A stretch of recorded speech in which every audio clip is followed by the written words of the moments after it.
ഹർത്താലാക്രമങ്ങളുടെ പേരിൽ രഥയാത്രയ്ക്ക് പല സ്ഥലത്തും അനുമതി ലഭിക്കുന്നതിൽ നേരിടുന്ന തടസ്സമാണ് രഥയാത്ര ഉപേക്ഷിക്കാൻ കാരണം. 11, 12, 13 തീയതികളിലെ രഥയാത്രയ്ക്ക് പകരം 10-ന് സംസ്ഥാനത്തെ 100 കേന്ദ്രങ്ങളിൽ പ്രതിഷേധ സംഗമം സംഘടിപ്പിക്കാനാണ് തീരുമാനം. നാമജപം, പൊതുസമ്മേളനം എന്നിവ ഇതിന്റെ ഭാഗമായി ഉണ്ടാകും.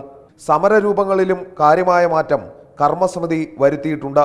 ഈ മാസം 18-ന് നിശ്ചയിച്ച സെക്രട്ടേറിയറ്റ് മാർച്ച് മാറ്റി 19-ന് പുത്തരിക്കണ്ടത്ത് മഹാസമ്മേളനം നടത്തുമെന്നാണ് വിവരം. പരിപാടിയിൽ ശ്രീ രവിശങ്കറെ എത്തിക്കാൻ ശ്രമം തുടങ്ങിക്കഴിഞ്ഞു. ദേശീയ നേതാക്കൾ, സന്യാസിമാർ എന്നിവരെ അണിനിരത്തി വിഷയം കത്തിച്ചു നിർത്തും.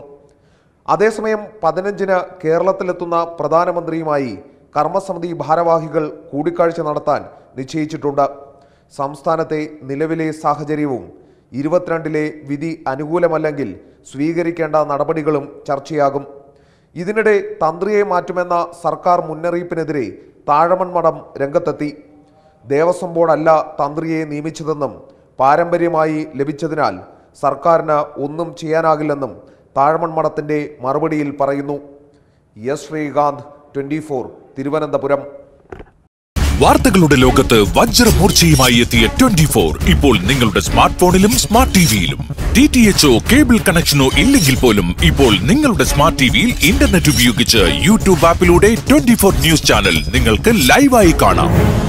അതുമല്ലെങ്കിൽ നിങ്ങളുടെ സ്മാർട്ട് ഫോണിൽ നിന്നും സ്ക്രീൻ മിററിംഗിലൂടെ 24 നിങ്ങളുടെ സ്മാർട്ട് ടിവിയിൽ HD ദൃശ്യമികവിൽ ഇപ്പോൾ ആസ്വദിക്കാം. 24 നിലപാടുകളിൽ സത്യസന്ധത.